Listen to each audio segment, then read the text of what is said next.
मनसि प्रतिष्ठिता मनो मे वाचि प्रतिष्ठितम् आविराविर्म एधि वेदस्य म आणीस्तः श्रुतं मे मा प्रहासीः अनेनाधीतेन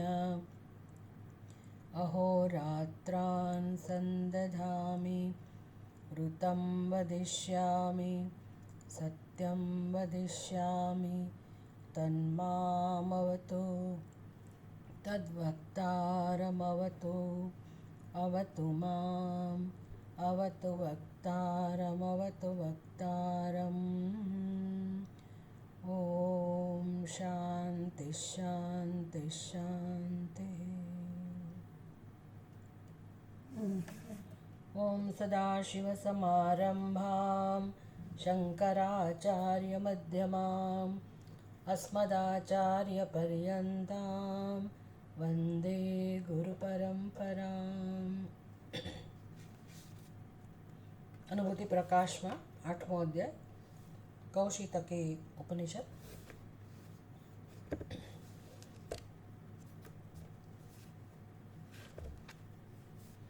17मो श्लोक। माहात्म्यं मम नैतस्यात् किन्तु ज्ञानस्य तद्भवेत् अन्योऽपि मां चिदात्मानं वेत्ति चेत् तत्फलं भवेत्।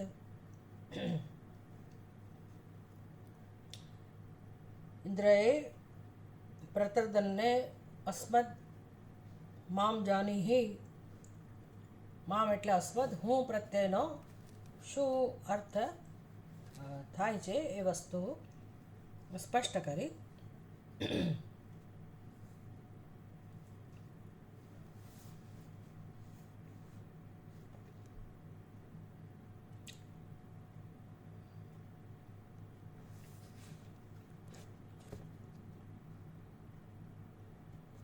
ग्रंथकार स्पष्ट करे माहात्म्यम न एतस्य किंतु न एतस्यात् किंतु ज्ञानस्य तद्भवेत्। अज महात्म्य એટલે કયું મહાત્મ્ય?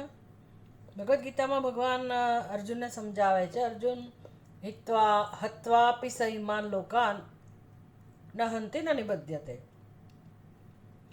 એટલે હણવા છતાં પણ, આખા જગતની હિંસા કરવા છતાં એ ખરેખર કોઈ પાપ જેને નથી લાગતું તે આત્માનું મહાત્મ્ય છે, આત્મજ્ઞાનનું મહાત્મ્ય છે. આત્મા તો છે જ, દરેકની અંદર આત્મા તો છે જ, દરેકની અંદર આત્મા છે એ બધું તો ખાલી કહેવા ખાતર કહીએ છીએ. દરેક આત્મા સ્વરૂપ જ છે, આત્મા સિવાય કોઈનું કશું સત્ય નથી. એટલે આ બધી આપણે જાણીએ છીએ વેદાંતનું અધ્યયન કરતા હોવાથી કે આ બધી કહેવાની રીત છે. કારણ કે આપણી બુદ્ધિમાં જે સમજ છે એમાં નામરૂપને સત્યતા અપાય છે. આપણે જેને સત્ય માનીએ છીએ એ નામરૂપને સત્ય માનીએ છીએ. અને પછી નામરૂપ તો અનેક છે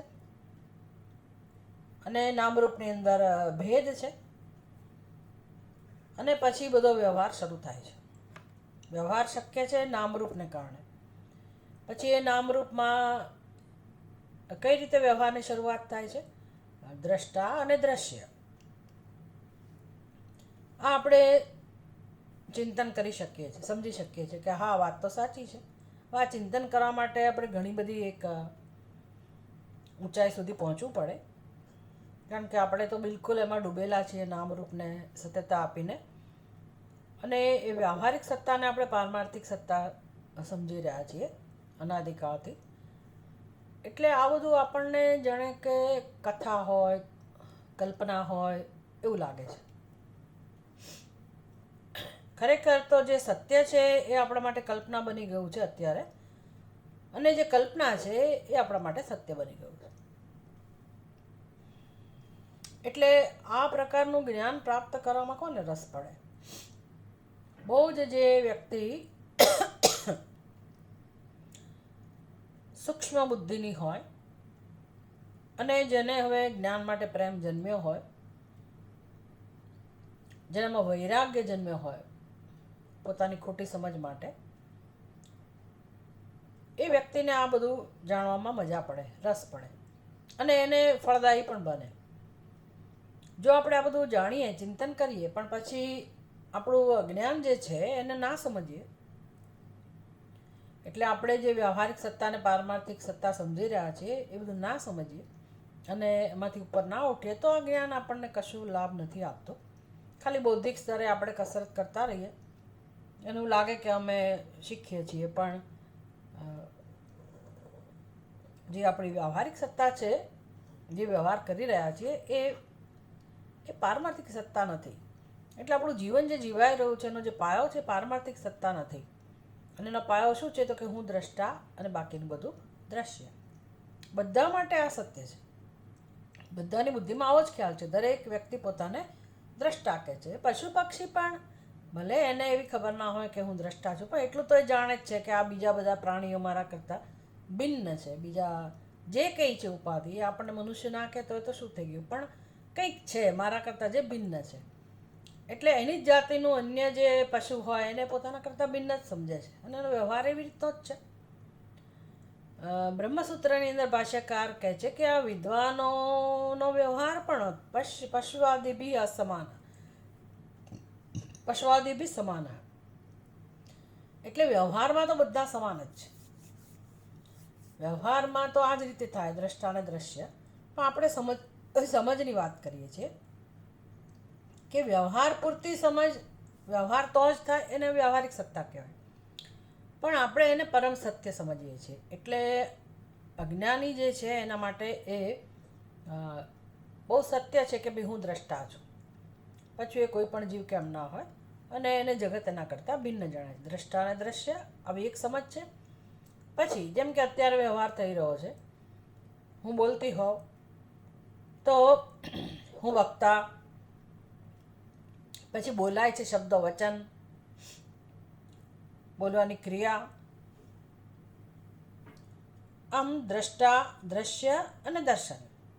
તમે સાંભળી રહ્યા હો તો તમારી બુદ્ધિમાં એવી સમજ હોય કે અમે શ્રોતા છીએ, સંભળાઈ રહ્યું છે, અને શ્રવણમ અને ત્રિપુટી કહેવાય. તો વ્યવહારમાં આ ત્રિપુટી હોય જ, અને આને વ્યવહારિક સત્તા છે, અને આપણે પારમાર્થિક સત્તા સમજીએ છીએ.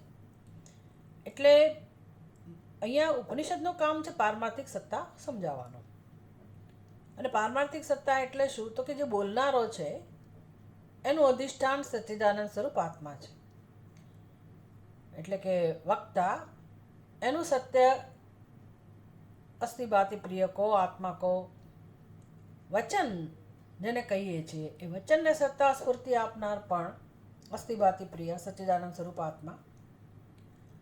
બોલવાની ક્રિયા જે છે એનો આધાર પણ સચ્ચિદાનંદ સ્વરૂપ આત્મા. શ્રોતા જે પોતાના શ્રોતા કહે છે એ પણ શેનો બનેલો છે? સચ્ચિદાનંદ સ્વરૂપ. જે શ્રવણ થઈ રહ્યું છે એ પણ સચ્ચિદાનંદ સ્વરૂપ છે, જેને આપણે શ્રવણ કહીએ છીએ. અને સંભળાઈ રહ્યું છે એનું અધિષ્ઠાન પણ સચ્ચિદાનંદ સ્વરૂપ આત્મા છે. આમ ત્રણેયનું અધિષ્ઠાન, ત્રિપુટીનું અધિષ્ઠાન સચ્ચિદાનંદ સ્વરૂપ આત્મા છે, અને દરેક એનો અનુભવ કરી રહ્યો છે. એ સ્વયં પ્રકાશ છે. અને ખરેખર તો એ દ્રશ્ય કોના ઉપર આધારિત છે? તો કે દ્રષ્ટા ઉપર. આ દ્રષ્ટા એટલે સચ્ચિદાનંદ સ્વરૂપ આત્મા, અને એક જ છે છેવટે. એમાં દ્રષ્ટાપણું પણ નથી, કારણ કે દ્રશ્ય એના પર આધારિત છે. એટલે દ્રષ્ટા દ્રશ્ય પણ કલ્પના છે, અને ત્રિપુટી પણ આ અધિષ્ઠાન ઉપરનો અધ્યારોપ છે. એટલે ઉપનિષદની કહેવાની રીત આવી જ હોય કે તમે જે સમજો છો એમાંથી જે વ્યવહાર જન્મે છે એ વ્યવહારનો પાયો આ અધ્યારોપ છે. કયો અધ્યારોપ? દ્રષ્ટા, દ્રશ્ય, દર્શન, અથવા તો દ્રષ્ટા અને દ્રશ્ય. એ અધ્યારોપ જ્યારે સત્ય નથી તો એમાંથી જન્મતો વ્યવહાર કઈ રીતે સત્ય હોય? અને તો પછી સત્ય શું છે? તો કે જેના પર અધ્યારોપ થયો છે તે. એટલે અધ્યારોપ ગમે તે કરો તમે.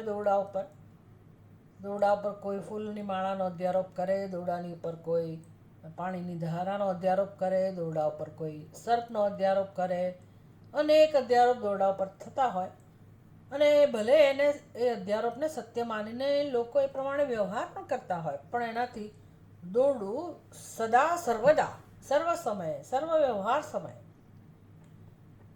અસ્પૃષ્ટ છે, અસંગ છે. એને કશું થતું નથી, એની અંદર કોઈ પરિણામ, એની અંદર કોઈ વિકાર જન્મતો નથી કે મને કેમ સર્પ સમજ્યા, એવું દોડાણ ના થાય. અને તમે એને ખોટું માનીને જે વ્યવહાર કરતા કરો, તમે સર્પ માનીને ભાગો, તમારી અંદર ભય ઉત્પન્ન થાય, તો એનાથી દોરડાને કોઈ અસર ના થાય. દોરડાને તમારા માટે દયા ના જન્મે. દોરડું તમને કહેવાય ના આવે કે ભાઈ હું દોરડું છું. એ દોરડાને કશી ખબર જ નથી કે કોઈ મને સર્પ રૂપે જોવે છે. દોરડું પોતાના સ્વરૂપમાં સ્થિત છે. એમ સચ્ચિદાનંદ સ્વરૂપ આત્મા જે જ્ઞાન સ્વરૂપ છે અને એ એક જ છે. એટલે જે બધો અધ્યારોપ એના પર થઈ રહ્યો છે એનું નામ સંસાર. અને અનાદિકાળથી આ સંસાર ચાલે છે, એટલે આપણી એમાં સત્ય બુદ્ધિ છે. એટલે હવે આપણું જે સત્ય છે તો સચ્ચિદાનંદ સ્વરૂપ આત્મા છે. અને છતાંય આપણે પોતાને પાપી પુણ્યશાળી કરતા ભોગતા અને પછી એને કારણે જન્મ મૃત્યુનો અનુભવ કરી રહ્યા છીએ. આ પરમ સત્ય છે. જન્મ મૃત્યુનો માત્ર આપણને અનુભવ થઈ રહ્યો છે. જન્મ મૃત્યુ નામની કોઈ ખરેખર ઘટના પણ નથી. એ ઊંચાઈ સુધી આપણી બુદ્ધિને આપણે લઈ જવાની છે. પણ વિચાર કરો કે આપણા માટે જન્મ કેટલો સત્ય છે અને મૃત્યુ પણ કેટલું સત્ય છે. કે છે આત્માને આમાંનું કશું સ્પર્શતું નથી. અને એવા આત્માને જાણવાની વાત ઇન્દ્ર કરી રહ્યા છે. અને મનુષ્ય આત્માને જાણી શકે છે. પછી ઇન્દ્રનો આત્મા હોય કે આપણો આત્મા હોય કે પશુ પક્ષીનો આત્મા હોય. આપણે ચર્ચા કરી જ છે કે ભાઈ કોણ જાણી શકે એમ છે. પશુ પક્ષી જાણી શકે એવી વ્યવસ્થા નથી. આપણે જાણી શકીએ એવી વ્યવસ્થા છે. એટલા માટે મનુષ્ય માટે આત્મજ્ઞાનને, આત્મબોધને હિતતમ કહેવામાં આવ્યો. આવા આત્માને જાણીને કોઈ મનુષ્ય ક્યારેય દુઃખથી લેપાયમાન થતો નથી. દુઃખ કે સુખ કશાથી. એટલે પછી હવે એને કરવાનું હોય જ નહીં જીવનમાં. સાચું કે ખોટું કશું કરવાનું રહેતું જ નથી. એ કશું કરતો જ નથી. એ જ્યારે જાણી લે અને જાણી લીધા પછી એવું છે કે હવે એનું જીવન તો ચાલુ જ રહેવાનું ને, કે થોડો શરીર છૂટી જાય. શરીર છૂટી ના જાય તો એનો વ્યવહાર ચાલુ રહે. વ્યવહાર કરવા માટે સંસ્કારો એને કામમાં આવે, અથવા તો ભગવાન જે રીતે એનો ઉપયોગ કરવા માગતા હોય એ રીતે એનો વ્યવહાર થતો હોય.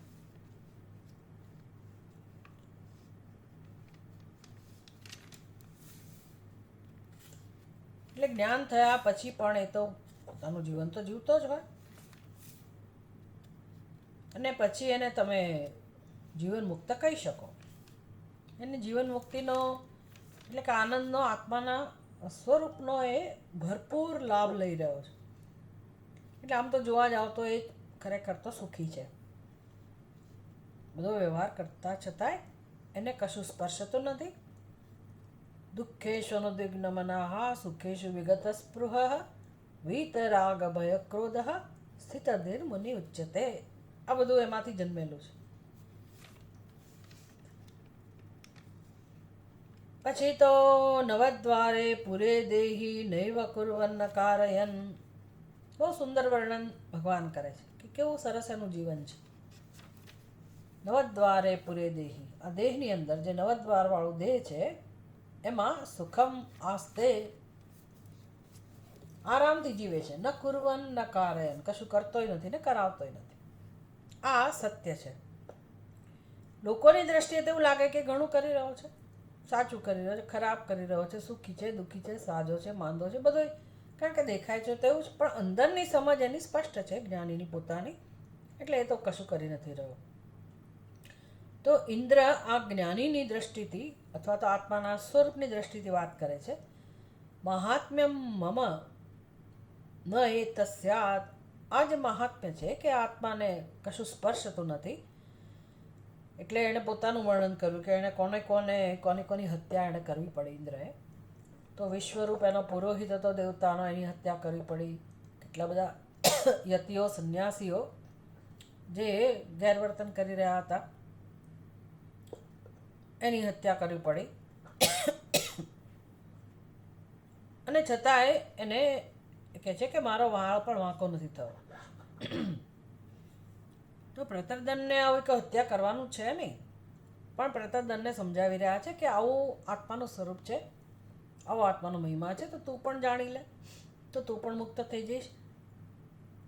અને કોઈ પણ મનુષ્ય જો આ રીતે જાણે તો એ પણ મુક્ત થઈ જાય. એટલે જ્ઞાનસ્ય મહાત્મ્યમ તત્, આ જ્ઞાનનું મહત્વ છે, આત્મજ્ઞાનનું. ઇન્દ્ર કહે છે અન્ય અપી મામ ચિદાત્માનમ વેત્તિ.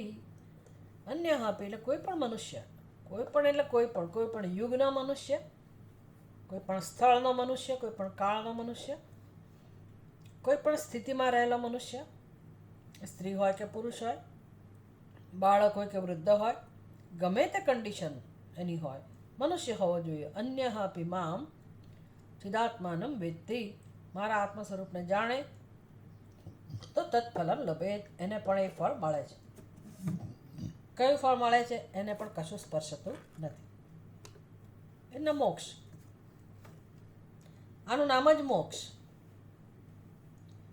કે મુક્ત છીએ અને પોતાને જાણીએ છીએ.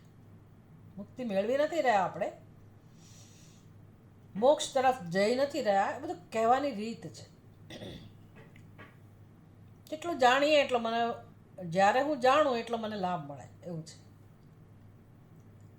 જેટલું સ્પષ્ટ રીતે મારા સ્વરૂપને સ્પષ્ટ જાણવું એટલે પછી નિશ્ચય બની જાય આપણો.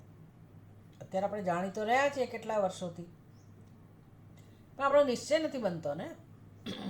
એટલે જેટલું આપણે પોતાના સ્વરૂપને જાણી લઈએ, એ પોતાના વિશે જ્યારે સ્પષ્ટ નિશ્ચય બની જાય, દ્રઢ નિશ્ચય, જેમ અત્યારે નિશ્ચય છે કે હું દેહ છું, એવો સ્પષ્ટ નિશ્ચય મારો આત્મા માટે બની જાય તો એના મોક્ષ.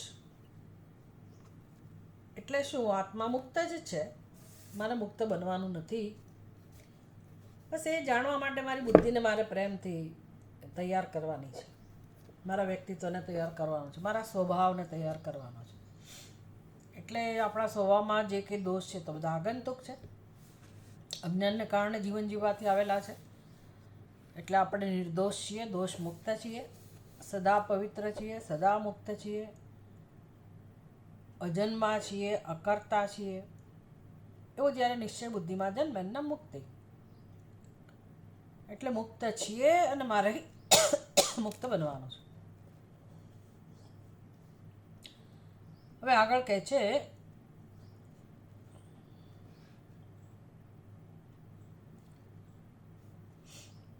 કેટલો બધો મહિમા છે આ જ્ઞાનનો, એની હજી આગળ ચર્ચા કરે છે કે મનુષ્ય કદાચ કોઈક એવું કર્મ કરી બેસે કે કરવું પડે એને, એ કરી બેસે એટલે અજ્ઞાનને કારણે કરતો જુદી વાત છે, પણ આ જ્ઞાનનો મહિમા સમજાવતા કહે છે વાચા વા મનસા માતૃવધાધીન કુરુતે યદિ તથાપિ જ્ઞાનિનો મોક્ષઃ ન હ્યેતૈર્વિનિર્વાર્યતે.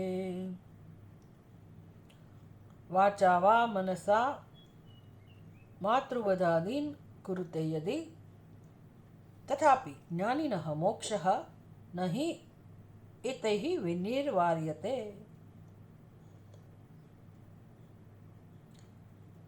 એક નંબર યદિ, બે નંબર વાચા, પછી તો છે જ અન્વય.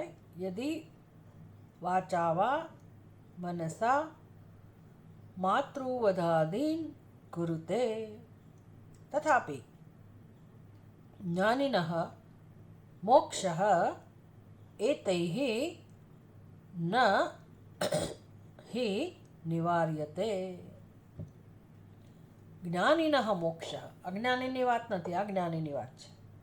જ્ઞાનિનઃ મોક્ષ, જે જ્ઞાની છે એના માટે મોક્ષ ન વિનિર્વાર્યતે, એને મોક્ષમાં કોઈ બાદ આવતો નથી. હવે મુક્ત થઈ જ ગયો પછી એને કોઈ બાદ લાગતો જ નથી.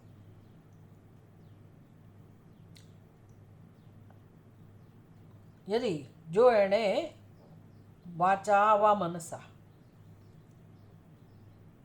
ખોટું કૃત્ય કર્યું હોય, ખોટું એટલે ક્યાં સુધીનું, માતૃવધાદીનું, એણે માતાનો વધ કર્યો હોય એટલે કે પાપ કર્યું હોય, એવું કોઈ પાપ કર્યું હોય,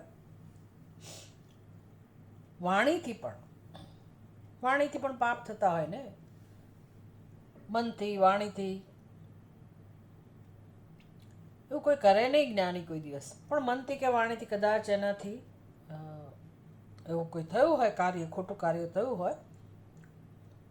આમ તો પરશુરામે એની માતાનું મસ્તક છીરી નાખ્યું હતું, તો એને પાપ નહીં લાગ્યું હોય, આપણને પ્રશ્ન થાય. પણ એ તો અવતાર હતા ભગવાનનો અને જ્ઞાન સ્વરૂપ જ હતા, અને એની પાછળ જે કંઈ લીલા હોય, પણ એમને પાપ નથી લાગ્યું. તો જ્ઞાની માટે એ કદાચ આવું કોઈ કર્મ કરે કે કરવું પડે તો પણ એના મોક્ષમાં ક્યાંય બાધ નથી આવતો. એટલે જુઓ, સૃષ્ટિમાં તો કેટલા બધા ખોટા કર્મો થઈ રહ્યા છે. ખોટા કર્મો, ક્રૂર કર્મ, દુષ્કર્મ. તો ભગવાને અવતાર લેવો પડે છે પછી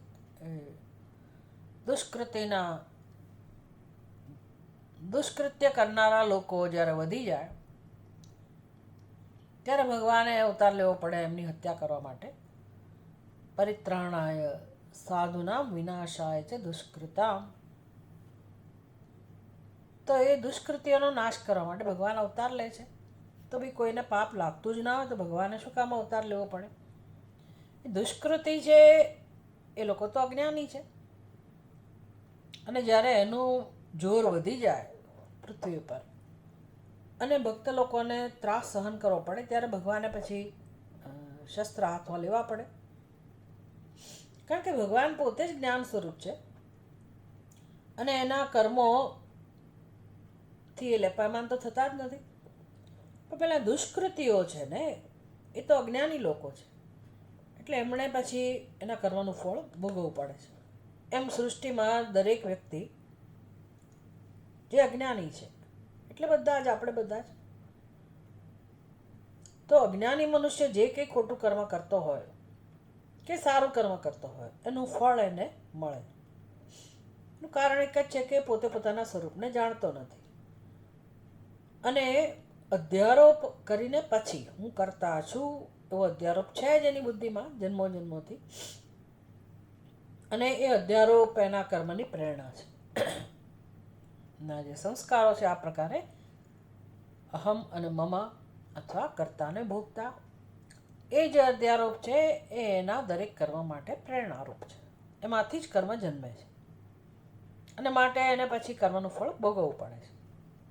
હવે ભોગવવું પડે છે એટલે આત્મા તો એ વખતે નથી ભોગવતો, કારણ કે ખોટું કર્મ કરતો હતો ત્યારે આત્મા કર્મ નથી કરતો. તો જે કરતા પોતાને માને છે એને ભોગતા બનવું જ પડે. એ છે જ, બનવું પડે એટલે શું, એની સમજ એવી જ છે કે હું ભોગતા પણ છું. તો હવે જેણે આત્માના સ્વરૂપને જાણી લીધું એને કશું કરવાની જરૂર નથી રહેતી અને માટે એને કશું ભોગવવાનું નથી રહેતું.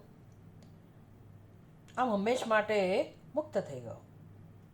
એટલે પછી શરીરથી જે કર્મ થતા હોય પછી એ કર્મનો ઈરાદો કશું મહત્વનું ના રહ્યું. કર્તૃત્વ જ નથી તો પછી હવે કયા કારણથી, કોને, શું કામ મારે, કોઈ આ પ્રશ્નો રહેતા જ નથી. કે સત્કર્મ કે દુષ્કર્મ એવો પ્રશ્ન નથી રહેતો.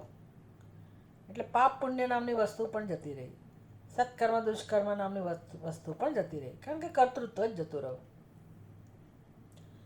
કર્તૃત્વ જતું રહ્યું તો એની સાથે ભોગતૃત્વ પણ જતું રહ્યું, એટલે પુણ્ય પાપ જતા રહ્યા, એટલે સુખ દુઃખ જતા રહ્યા. આમ એ તો હંમેશ માટે મુક્ત જ બની ગયો. આમ તથાપિ જ્ઞાનિનઃ મોક્ષ એતૈ ન નિવાર્યતે. એના મોક્ષના જે મોક્ષની પ્રાપ્તિ થઈ જ્ઞાનીને, એમાં કંઈ હવે કોઈ કશું કરી શકે નહીં. પછી તો જે છે તે વ્યવહાર જ છે. શરીર છે એટલે વ્યવહાર કરી રહ્યો છે, વ્યવહાર ચાલુ છે એનો, અને એના માટેનું જે પ્રારબ્ધ હતું એ ભાગ ભજવતું હોય. એનું પ્રારબ્ધમાં જેટલું આયુષ્ય હોય એટલું એ જીવે, જેવી રીતે જીવવાનું હોય એવી રીતે જીવે. પણ હવે એ મુક્ત છે, એને મોક્ષ મળી જ ગયો. એટલે હવે શનિવાર છે કે વિદેહ મુક્તિની વાર છે.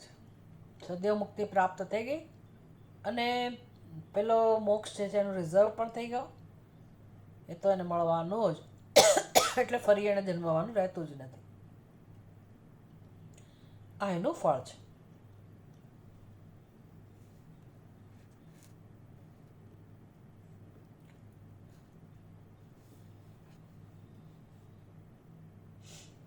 તો સારું, એને ખોટા કર્મોથી એને કંઈ અસર ના થાય, પણ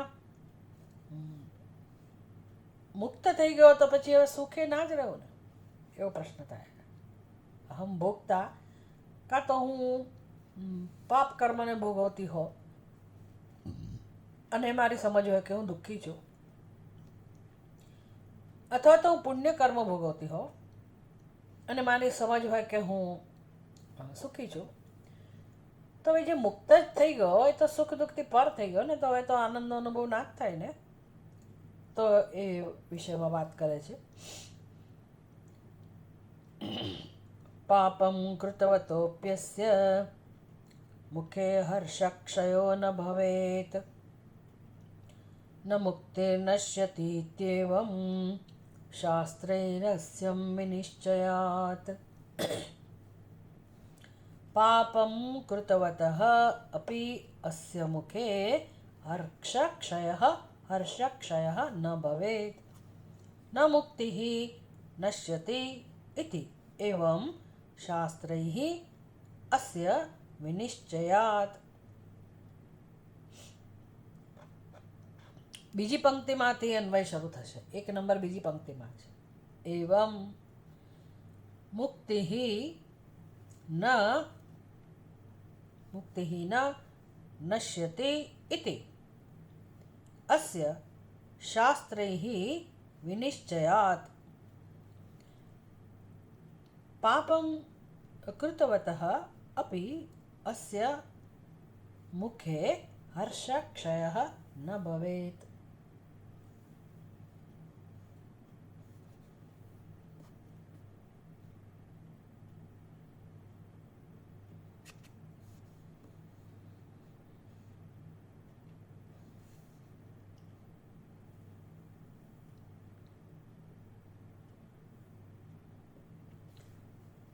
કારણ કે આગળના શ્લોકમાં કહેવામાં આવ્યું કે ભાઈ માતૃવધાદીન કુરુતે યદિ, પાપ કર્મ કરે તો પણ એને એના આત્મ સ્વરૂપને અથવા તો એના મોક્ષમાં, મુક્તિમાં કોઈ બાધ નથી આવતો. ખોટું કર્મ કરવા છતાંય એની મુક્તિમાં કોઈ બાધ નથી આવતો, એટલે કે મુક્ત જ રહે છે. તો કહે છે કે એવમ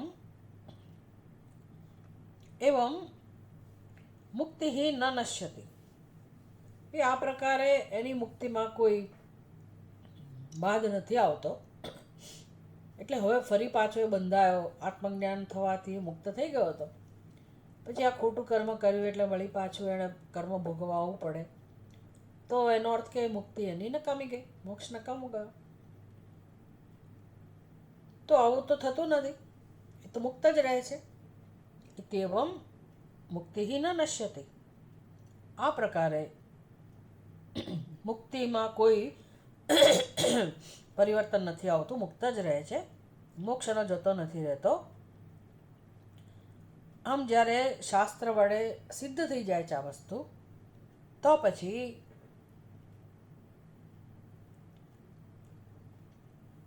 સ્વાભાવિક છે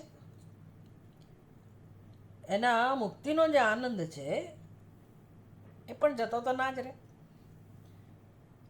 એવું છે ને કે જ્યારે મનુષ્ય પોતાને મુક્ત છે એવું જાણે, આપણે જ્યારે સમજીએ આપણા આત્મ સ્વરૂપને કે ભાઈ આત્મા તો અસંગ છે,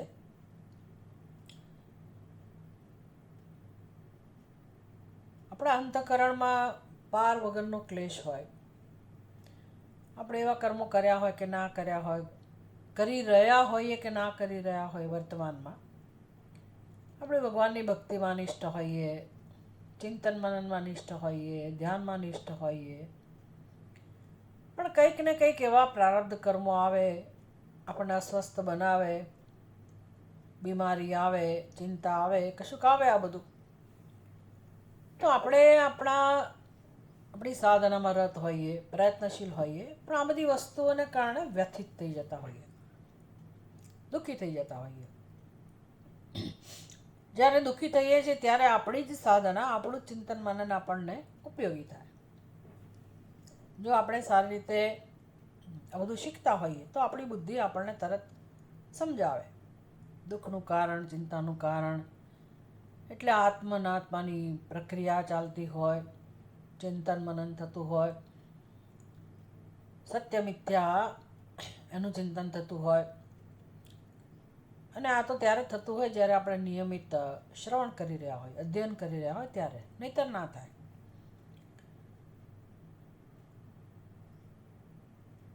કારણ કે રોજનો જે વ્યવહાર છે તો આપણી બુદ્ધિમાં એટલો બધો સવાર થયેલો છે, એટલે અનુકૂળતા હોય તો જ આપણે સત્સંગ કરતા હોઈએ, કરવા ખાતર કરતા હોઈએ, તો પછી આપણી બુદ્ધિમાં એવું સામર્થ્ય નથી આવતું, સ્વાભાવિક છે. પણ જેણે આના માટે પોતાનું જીવન જે વાપરે છે, જ્ઞાન માટે, એ વ્યક્તિ માટે સત્સંગ ખૂબ મહત્વનો હોય, પદ્ધતિસરનું અધ્યયન, અને તો પછી એ શ્રવણ, પછી મનન, નિધિધ્યાસન, આ બધામાં એ સમય વ્યક્તિ આપતી હોય. લગાતાર ઘણા વર્ષો સુધી એક ધાર્યું જે વ્યક્તિ આ પ્રકારે પોતાનું જીવન સમર્પિત કરતો હોય આવા અધ્યયન માટે, અને હવે ચિત્તમાં વૈરાગ્ય જન્મ્યો હોય, તો પછી એ વ્યક્તિની બુદ્ધિમાં એવું સામર્થ્ય જન્મે છે કે આવા જે આંતરિક વિઘ્નો આવતા હોય, ચિંતા, અસ્વસ્થતા, શોક, વિષાદ, રાગદ્વેષ, સૂક્ષ્મ સ્તરના, તો એ બધાની સામે કેમ કામ લેવું એ વ્યક્તિ જાણતી હોય, અને એનું જ્ઞાન એને કામમાં આવે. એનું સામર્થ્ય છે જ્ઞાનનું, આત્મજ્ઞાનનું સામર્થ્ય છે. અને જ્યારે એ બધી વૃત્તિઓ અથવા એની અસ્વસ્થતા એ દૂર થાય અને એને જે આનંદની અનુભૂતિ થાય, બંને કામ થતા હોય. ચિત્તની જે સ્થિતિ છે, અવસ્થા છે, જે અશુદ્ધિ છે એ દૂર થાય, અને આત્મા જે જ્ઞાન સ્વરૂપ છે, આનંદ સ્વરૂપ છે, એની વધુ ને વધુ અનુભૂતિ થતી જાય, એમાં દ્રઢતા આવતી જાય. એટલે આનંદની અનુભૂતિ એની જે થઈ રહી છે એ હવે કદાચ એવું કર્મ કરે, ખોટું કર્મ, આગળના શ્લોકમાં કહ્યું ને, માતૃવધાદીન કુરુતે યદિ, એના સંદર્ભમાં કહી રહ્યા છે. કદાચ એવું ખોટું કર્મ કરે, પણ પેલું આત્મજ્ઞાનમાં નિષ્ઠા પ્રાપ્ત થવાથી જે પ્રસન્નતામાં એને સ્થિતિ પ્રાપ્ત થઈ છે, જે શાંતિમાં એને દ્રઢતા પ્રાપ્ત થઈ છે, સુખમાં, આનંદમાં, અને એને કારણે પ્રસન્નતા છે એના જીવનમાં, એમાં કોઈ બાધ આવતો નથી. કેમ તો કે શાસ્ત્રૈ અસ્ય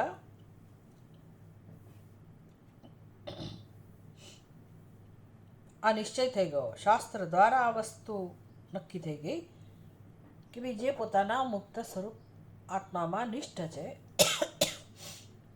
એટલે આપણે ચર્ચા કરી કે મુક્ત સ્વરૂપ આત્મામાં નિષ્ઠ હોવું એટલે શું, તો કે રોજ એનું અનુસંધાન થવું, પૂર્ણોહમ શિવોહમ, ચિદાનંદ રૂપ શિવોહમ શિવોહમ, એ જ્યારે નિશ્ચય બની જાય, એટલે પછી હવે આત્માની સાથે, મનની, શરીર સાથે, મન સાથે, બુદ્ધિ સાથે, એમાં જે અહમભાવ છે એમાં સત્યતા નથી રહેતી. હવે એનો અહમભાવ પૂર્ણ સ્વરૂપ આત્મામાં છે.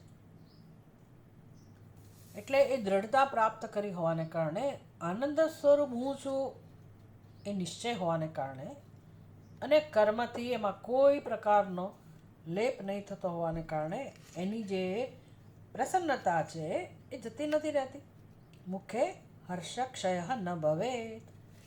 કદાચ એવું ખોટું કર્મ કરે તો પણ એની પ્રસન્નતા જે છે એમાં કોઈ આંચ આવતી નથી. એટલે પહેલાં એવું કહ્યું કે એને પાપ નથી લાગતો અને મોક્ષ જે મળ્યો છે એમાં કોઈ પરિવર્તન નથી આવતું. હવે એવું કહ્યું કે ભાઈ એવું નહીં કે ભાઈ એને ચહેરા ઉપર દુઃખની લાગણી થાય, એ પણ ના બને, કારણ કે એ તો આનંદમાં નિષ્ઠ છે.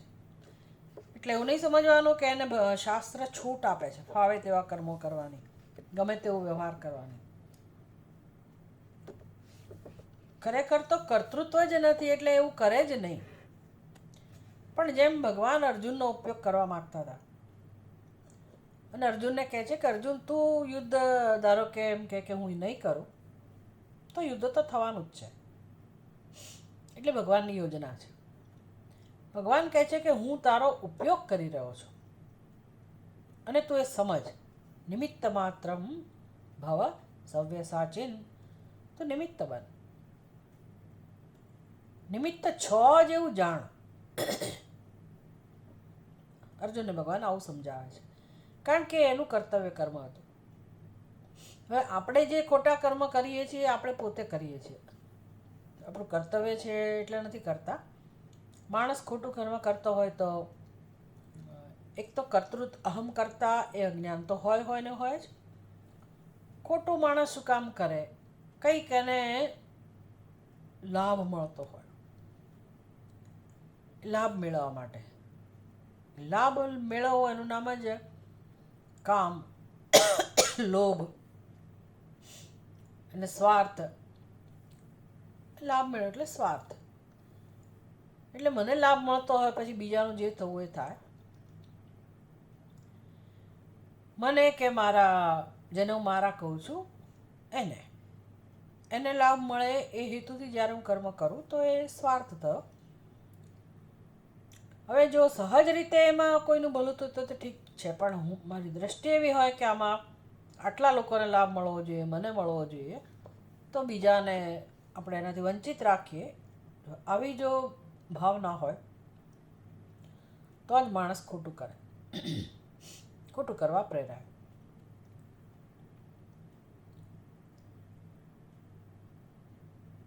અને તો પછી એને એ કર્મનું ફળ મળે. એટલે કર્તૃત્વ છે અજ્ઞાનને કારણે અને સ્વાર્થ છે, તો એને એ કર્મ બાંધે છે. અજ્ઞાનીને હું કરતા છું એ ખ્યાલ પણ જતો રહ્યો, અજ્ઞાન નિવૃત્ત થઈ ગયો. હવે કોના લાભ માટે કર્મ કરે?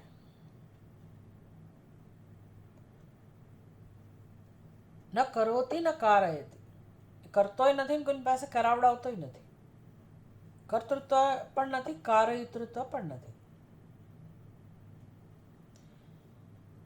એટલે બંને અજ્ઞાનનું પરિણામ છે અને અહમ મમ પણ નથી.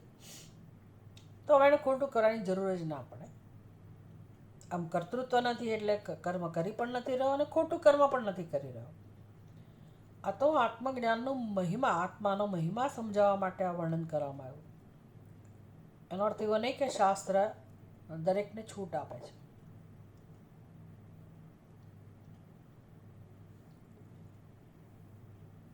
કે જ્ઞાની મનુષ્ય ગમે તે કર્મ કરી શકે અને એને પાપ લાગતું નથી, તો આપણે પછી તો એ વાત થઈ જઈએ. કેમ તો કે મને આત્માની ખબર છે, આત્મા તો અસંગ છે. એટલે વ્યવહારમાં પછી ગમે તે કરતા હોય કરીએ આપણે, કે આત્માને ક્યાં કશું લાગે વળગે છે. એટલે બહુ ભયજનક વસ્તુ કહી શકાય એને. ઘણા લોકો આવું કરતા હોય છે ને પછી ભોગવે, દુઃખી થાય ત્યારે જોવા જેવું હોય. કર્મનું ફળ ભોગવાનું આવે ત્યારે રડતા હોય. તો એના ચહેરા ઉપર તો જે જ્ઞાનનો આનંદ જોવા મળતો હોય તો નથી. એ વ્યક્તિ આનંદનો અનુભવ નથી કરી રહી. આ તો જેને જ્ઞાન છે એને કદાચ ભગવાન આવો ઉપયોગ કરે એનો અને એ કર્મ કરે તો એને ખબર છે કે કોણ કર્મ કરી રહ્યું છે, કર્મ થઈ રહ્યું છે કે નથી થઈ રહ્યું, એને બધી ખબર છે. એટલે એને કશું સ્પર્શતું નથી. અને બીજી વસ્તુ એ કે એનો આનંદ, એની પ્રસન્નતા જળવાઈ રહે છે.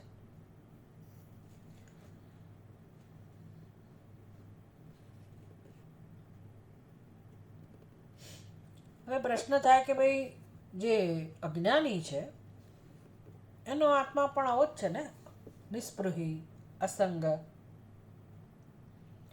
એટલે અજ્ઞાની મનુષ્ય જે પાપ કર્મ કરે છે એના આત્માને પણ એના કર્મનો લેપ ન જ થતો હોય ને. આત્મા તો એક જ છે અને આત્મા અસંગ જ છે. તો પાપી હોય કે જ્ઞાની હોય કે અજ્ઞાની, જ્ઞાનીના કર્મોનો લેપ આત્માને નથી થતો, તો અજ્ઞાનીના કર્મોનો લેપ પણ આત્માને તો નથી થતો હોય ને.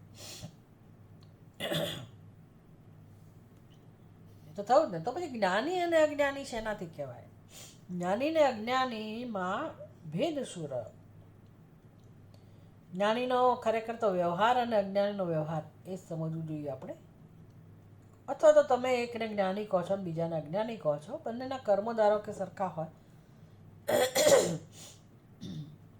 અને જ્ઞાની માટે તો તમે કહી દીધું કે એનું આવું ખરાબ કર્મ હોય તો એ મુક્ત જ રહે છે અને એના આનંદમાં કોઈ બાદ નથી આવતો, ચ્યુતિ નથી થતી એની પ્રસન્નતામાં.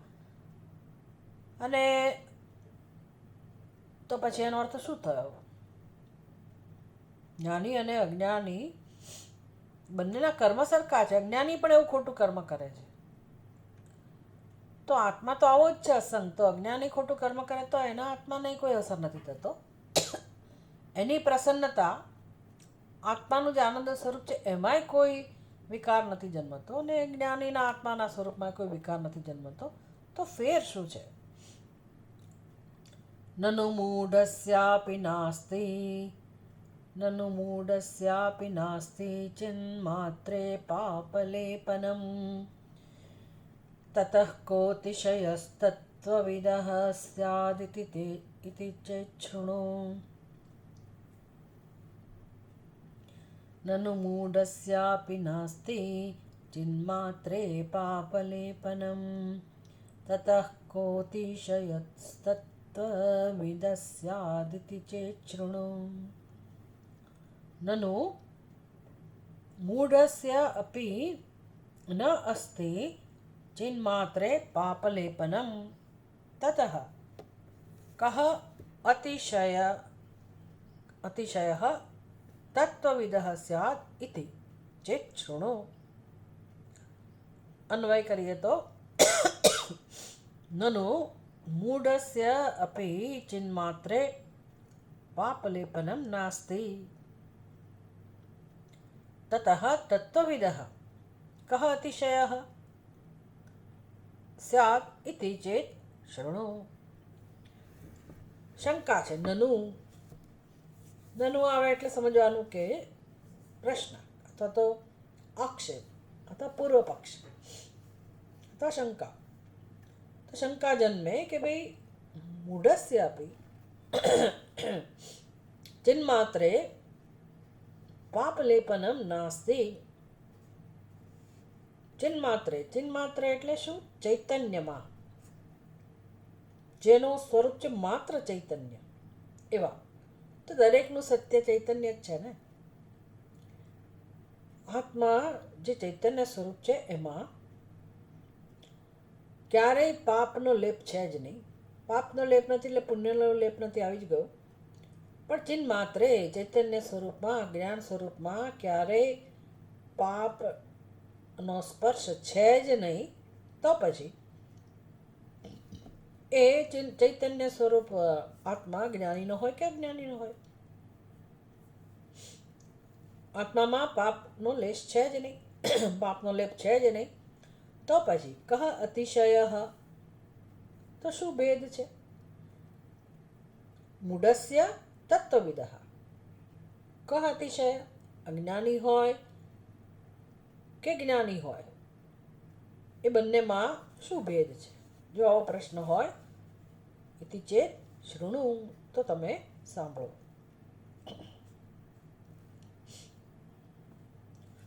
ત્રણ શ્લોકની અંદર આ ભેદનું વર્ણન કરે છે. જ્ઞાની અને અજ્ઞાની, મૂઢ અને અમૂઢ. અહં કર્તૃગતં પાપમ અજ્ઞાત્વારોપ્યતે ચિતે તેન ગ્લાનિર્મુખે ભાતિ જન્માપિ નરકે ભવેત.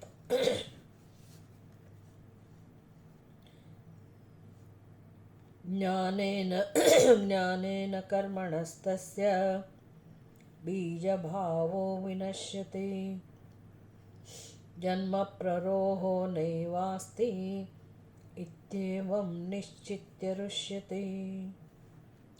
દગ્ધબીજં યથા લોકે ન પ્રરોહમક્ષમં તથા જ્ઞાનાગ્નિદગ્ધં યત્કર્મ ન તજ્જન્મપ્રદં ભવેત. અહં કર્તૃગતં પાપમ અજ્ઞાત્વા આરોપ્યતે ચ ઇતિ તેન ગ્લાનિઃ મુખે ભાતિ જન્મ અપી નરકે ભવેત. પહેલા શ્લોકમાં કહું, અહં કૃતમ એક નંબર છે પાપમ. પાપમ અહં કર્તૃગતમ અજ્ઞાત્વા ચિતિ આરોપ્યતે તેન મુખે ગ્લાનિઃ ભાતિ જન્મ અપી નરકે ભવેત. તો જુઓ એની સમજ કેવી હોય છે. અહમ કર્તૃગતમ,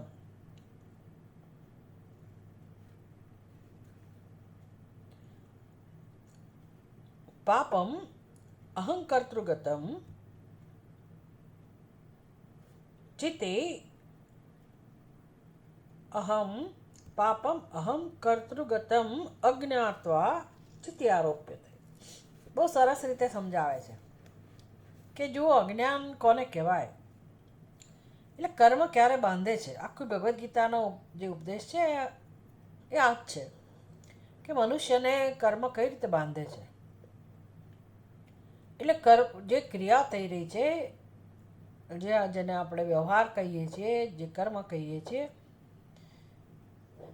એ કર્મ ની સાથે આત્મા કેવી રીતે જોડાય છે, આપણે કેવી રીતે જોડાઈએ છીએ.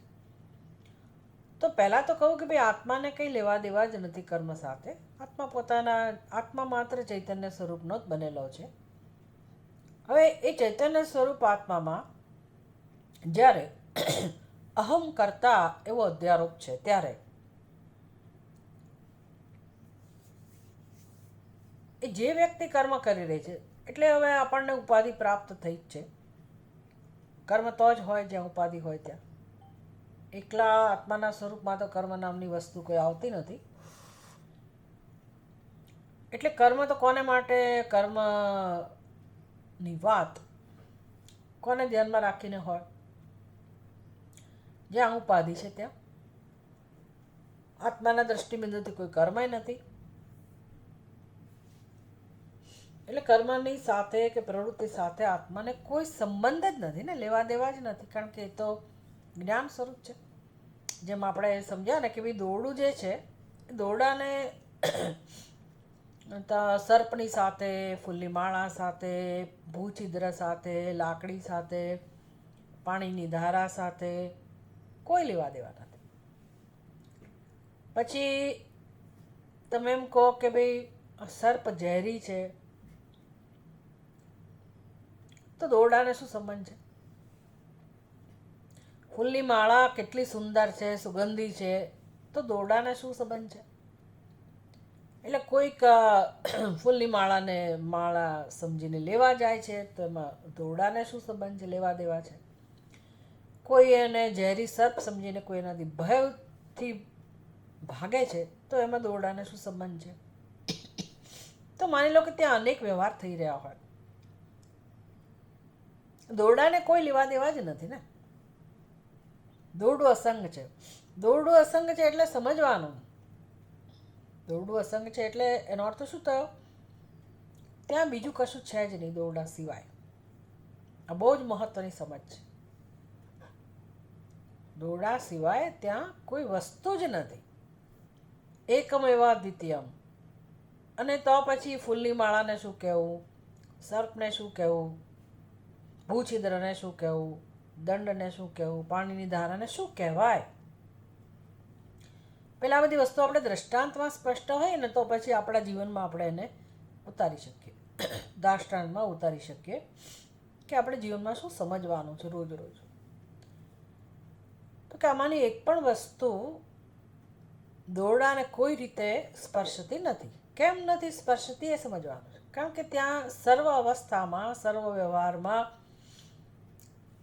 એક અને અદ્વિતીય તત્વ દોરડું જ છે, સત્ય દોરડું જ છે. અને તો પછી બાકી બધું જ જેને જે દેખાતું હોય ને એમાંથી જે વ્યવહાર પ્રવૃત્તિ જન્મતી એ બધું શું છે તો કે મિથ્યા. મિથ્યા એટલે એવું નહીં કે આ બીજું બધું જે છે એ નકામું છે ને દોરડું સત્ય છે. બીજું છે જ નહીં, એમના મિથ્યા. બીજું છે જ નહીં કોઈ કાળે, એને કહેવાય એકમવે દ્વિતીયમ. અને બીજું ભાસે છે એનું શું તો કે દોરડું જ બધા રૂપે ભાસે છે. That's it. દોરડું જ આ બધા રૂપમાં ભાસે છે. અને તો પછી વ્યવહાર જે છે એ પણ શું કહેવાય, ભાસે છે. જ્યારે વ્યવહાર થઈ રહ્યો છે ત્યારે કોણ કોની સાથે વ્યવહાર કરે, દોરડું દોરડા સાથે વ્યવહાર થઈ રહ્યો જાણે કે.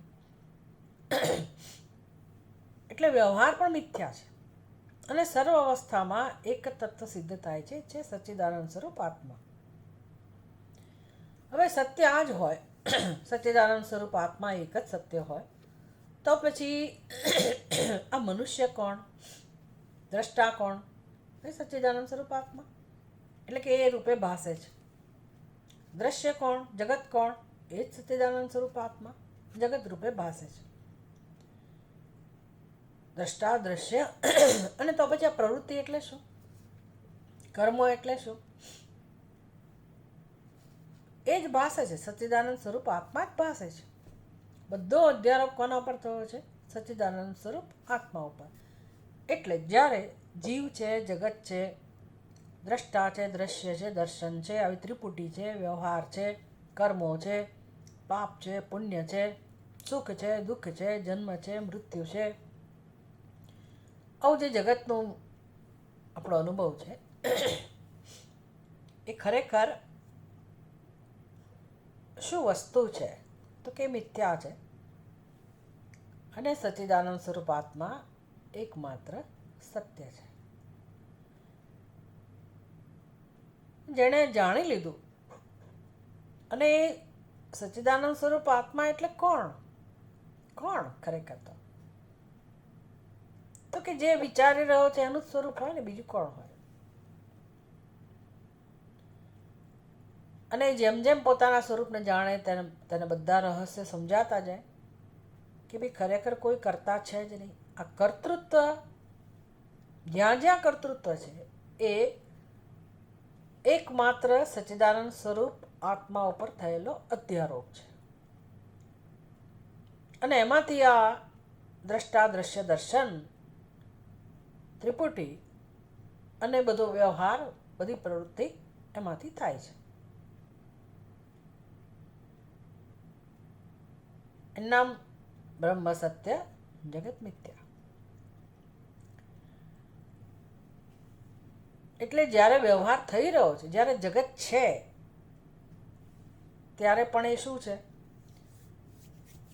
તો કે કેવળ બ્રહ્મ જ છે. એને કહે સર્વમ ખલુ ઇદમ બ્રહ્મ.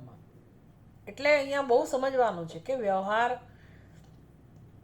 ભાસી રહ્યો છે, વ્યવહાર જાણે કે થઈ રહ્યો છે. બૃહદારણ્યક ઉપનિષદ કહે છે ધ્યાયતી ઇવ લેલાયતી ઇવ. બ્રહ્મ જ પોતે આ પ્રકારે અનુભવાઈ રહ્યું છે. એમાં કોઈ સત્યતા નથી, એક પણ વ્યવહારમાં કોઈ પ્રકારની સત્યતા નથી. આ આપણે સમજવાનું છે. એટલે હવે પ્રશ્ન છે કે જ્ઞાની ને અજ્ઞાનીમાં શું ભેદ છે.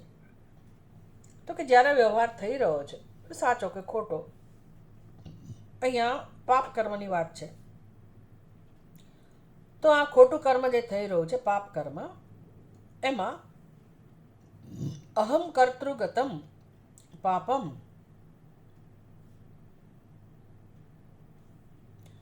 આજે જેને આપણે પાપ કહીએ છીએ, અને એ પાપ એટલે કે દુષ્કર્મ કરનાર કોઈક છે તો આવી જ જાય છે અંદર.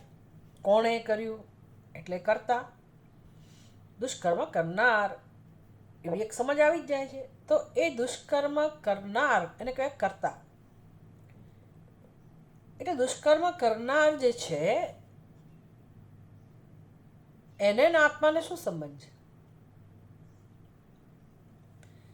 તો આત્માને અકર્તા જે નથી જાણતો, કે આત્મા કોઈ કાળે કર્મ કરતો જ નથી, એ જ વ્યક્તિ કર્તૃત્વને સત્યતા નથી આપતો. આત્મા જ્યારે કર્મ કરતો જ નથી તો પછી જગતમાં ક્યાંય કોઈ કરતા છે જ નહીં. સત્ય સાબિત થયું. એ સત્કર્મ થઈ રહ્યો હોય કે દુષ્કર્મ, આવા કર્મોય નથી થઈ રહ્યા અને કર્તૃત્વ કરનારો પણ કોઈ સાબિત થતું નથી. તો પછી હું એમ કહું કે મેં સત્કર્મ કર્યું, મેં દુષ્કર્મ કર્યું, તો એને શું કહી શકાય? તો હું આત્માને જાણતી નથી. એટલે જ્યારે કર્મ થઈ રહ્યું છે ત્યારે એ કર્તૃત્વ જે સમજ છે આપણી, એ કર્તૃત્વ આત્માનમ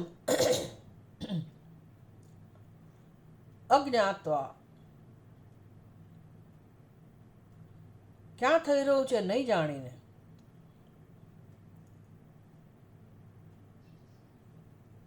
એ પાપ જે છે ને એ કેવળ અને કેવળ જે હું કર્મ કરું છું એટલા ખ્યાલમાં જ આરોપિત છે. એનો આશ્રય હું કરતા છું એટલા પૂરતો જ છે. આત્માને કોઈ સંબંધ નથી. કર્તૃત્વ જે એનું અધિષ્ઠાન છે પાપ કર્મનું કે પુણ્ય કર્મનું,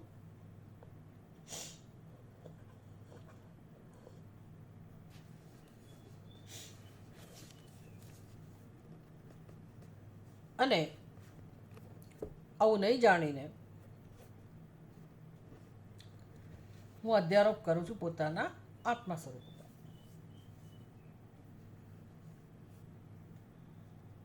કરતા અહમ ઇતિ મન્યતે, ભગવાન ગીતામાં કહે છે. પોતે પોતાની જાતને કરતા એવું સમજે છે આત્માને નહીં જાણીને, એટલે કે એના ઉપર આરોપ કરે છે. બસ પછી હવે હું શું કરું? મારાથી થઈ ગયું, મેં કર્યું, અરે મારે કરવાનું છે, હું કરીશ. આ જ આપણા જીવનનો પાયો છે.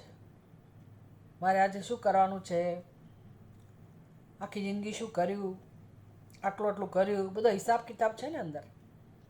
આટલું પુણ્ય કર્યું, આટલું પાપ કર્યું, આટલા સારા કર્મો કર્યા, આટલા ખરાબ કર્મો કર્યા. હું નિષ્કામ ભાવથી કર્મ કરું છું, સકામ ભાવથી કર્મ કરું છું.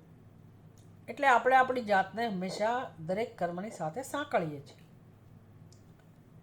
એટલે એ જે અહમ કરતા જે છે,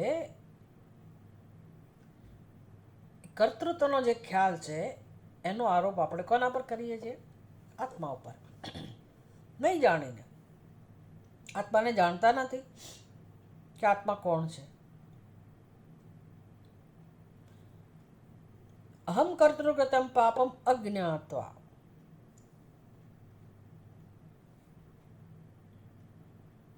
એટલે પાપ કર્મ હંમેશા શેની સાથે જોડાયેલું છે? બહુ સરસ રીતે અહીંયા આપણને સંબંધ સમજાવે છે કર્મોનો.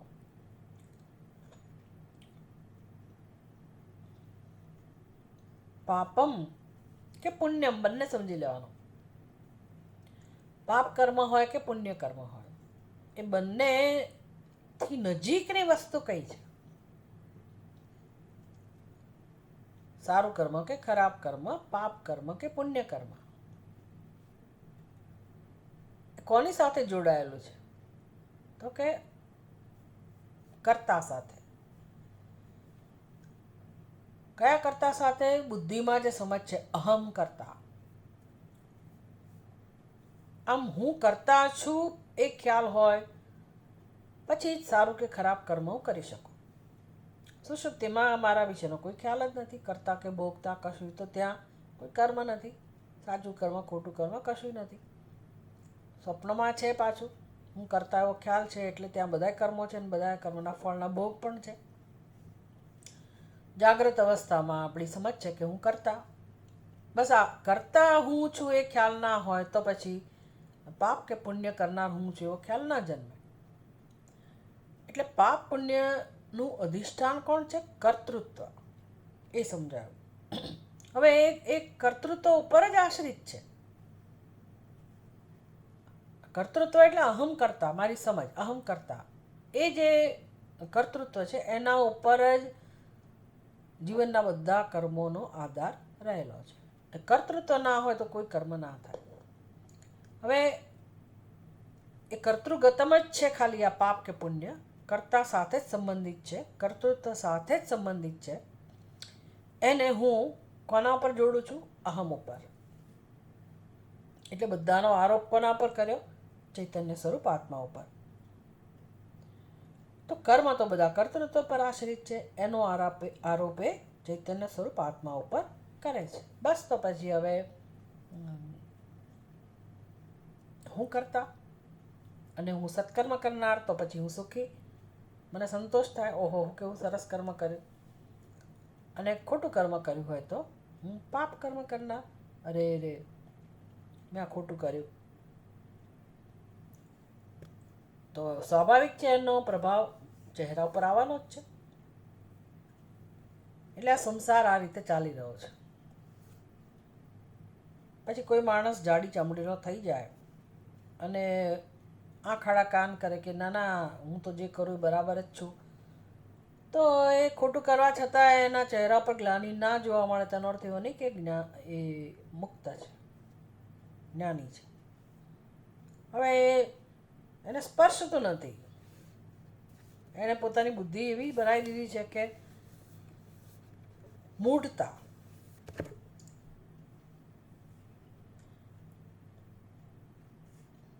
ખરેખર તો દુઃખી છે એટલે જ એવા કર્મો કરે છે. એટલે બધી બહુ સૂક્ષ્મ રેખાઓ છે જ્ઞાની અને અજ્ઞાની વચ્ચે. અહીંયા આપણને કહે છે કે ભાઈ મૂળ કારણ શું છે અજ્ઞાનીનું? તો કે કર્તૃત્વ. કોઈ પણ કર્મ કર્તૃત્વ પર આશ્રિત છે. જો આત્મા અકર્તા છે તો શું કામ એના ઉપર આ પ્રકારે અધ્યારોપ કરવો જોઈએ? પણ થઈ રહ્યો છે. શું કામ થતો હોય? આત્માને નહીં જાણીને. એટલે સર્વકર્મ સંન્યાસની વાત જે ભગવાન ગીતામાં કરે છે એ ક્યારે શક્ય બને છે? ભગવાન કહે છે કે જ્ઞાનથી જ. બાકી હું આ કર્મ કરું એટલે હું સંન્યાસી, આ કર્મ ન કરું એટલે હું સંસારી. સર્વકર્મ સંન્યાસ એટલે જ્ઞાનથી જ શક્ય બને કે આત્મા ક્યારેય કર્મ કરતો જ નથી. એવું જ્યારે સમજ ઉત્પન્ન થાય ત્યારે એ પોતાને અકર્તા આત્માને સાચા અર્થમાં જાણે છે. કર્મ તો થઈ જ રહ્યા છે, પણ હવે એ ખોટા કર્મ ના કરે. એ રીતે એનો વ્યવહાર તો ચાલુ જ હોય. તો એ વખતે તો એની બુદ્ધિ, હું ભોજન કરું છું, હું જઉં છું, હું સાંભળું છું, એ તો હોય જ ને કર્તૃત્વ. પણ એ કર્તૃત્વમાં અહમ કરતા એ સમજ નથી. અજ્ઞાની મનુષ્યની સમજ એવી છે કે અહમ કરતા. હવે આત્મા ઉપર અધ્યારોપ કરતો નથી જ્ઞાની. આ અજ્ઞાની જે છે એને ખબર જ નથી કે હું નિર્દોષ છું. અને અજ્ઞાનને કારણે, ખોટા સંસ્કારોને કારણે એક જ જીવન જીવવાની રીત જાણે છે કે મારે સુખ ભોગવવું છે એટલે હું ભોગતા છું. ભોગવાની રીત કઈ? તો કે કર્મનું ફળ. હું આમ કરું તો મને આ મળે, એટલે હમ કરતા. આમ એના કર્મો એને બાંધે છે. તે નગલાની મુખે ભાતી. એના એવું જે ખોટું કર્મ કરે છે મનુષ્ય, ભલે ને ગમે તેટલો જડ બુદ્ધિનો હોય, એ વખતે ના સ્વીકારે, પણ અંદરથી તો એને ખબર જ છે કે મેં ખોટું કર્યું છે. અને પછી છેવટે જીવનમાં અંતકાળે બિચારો નિરાશ થઈ જાય. ગ્લાનિ મુખે ભવતી, એના મુખ ઉપર જોવા મળે. અને નરકે ભવેત, જન્માપી નરકે ભવેત. પછી તો કાયદો જે છે કુદરતનો, કર્મનો સિદ્ધાંત છે, તો કામ કરે જ. એટલે એને કારણે એને નરકમાં પણ જવું પડે છે. આ બધું ચાલે છે. એટલે એને જન્મ મૃત્યુ સમજી લો. સ્વર્ગ નરકમાં ના માનો તો કંઈ નહીં, પણ એને દુઃખ ભોગવવું પડે છે અને ફરી ફરીને જન્મવું પડે છે. જ્ઞાનેન કર્મણઃ તસ્ય બીજભાવઃ વિનશ્યતિ જન્મ પ્રરોહો નવસ્તિ ઇત્યેવમ નિશ્ચિત્ય ઋષ્યતિ.